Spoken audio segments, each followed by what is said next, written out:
Millions of Americans today describe themselves as spiritual but not religious.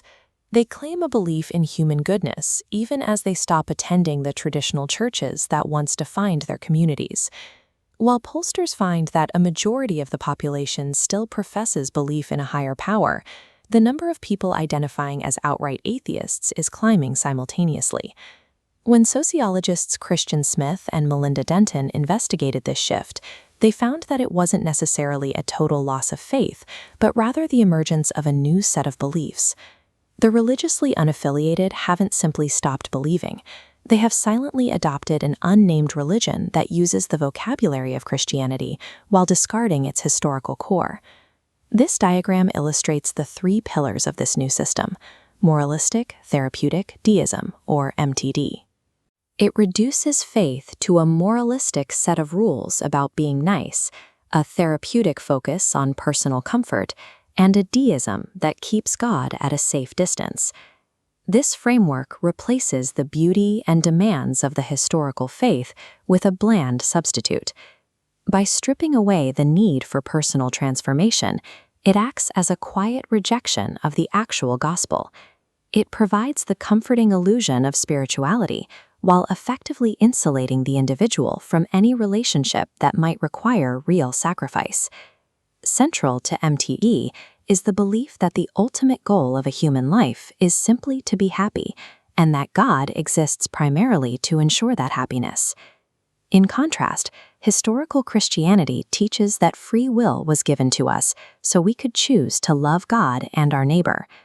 This path often involves carrying a cross, accepting that life includes difficulties that God does not always remove. This focus on personal comfort leads to the second major tenet of MTE, the claim that nice people go to heaven. But the biblical view of the human condition is far more complex. It describes every person over the age of reason as a sinner who has, in some way, rebelled against God. From this perspective, niceness is no substitute for the true repentance and redemption found in Christ. By teaching that humans are good enough as long as they are pleasant, MTD leaves people trapped in their sin, blinding them to the very cure the gospel offers. In the MTD worldview, God is treated like a cosmic vending machine. He is a distant problem solver who is only called upon when a worldly issue arises or when personal suffering needs to be alleviated. This distance is the opposite of the Christian call for a deep personal relationship.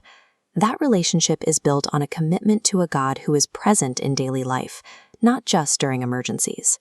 Because MTD keeps God at a distance, its followers often claim that private spirituality is enough and that organized religion or a structured church is unnecessary. This node map shows how the Christian faith is rooted in a specific, historically linked framework. The argument for organized religion is that God provided a body of evidence pointing toward a specific church led by the apostles he appointed.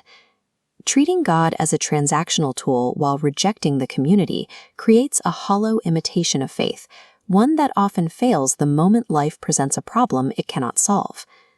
Because MTD lacks theological depth, it serves as a stepping stone. Traditional belief shifts onto a precarious ledge of bland deism.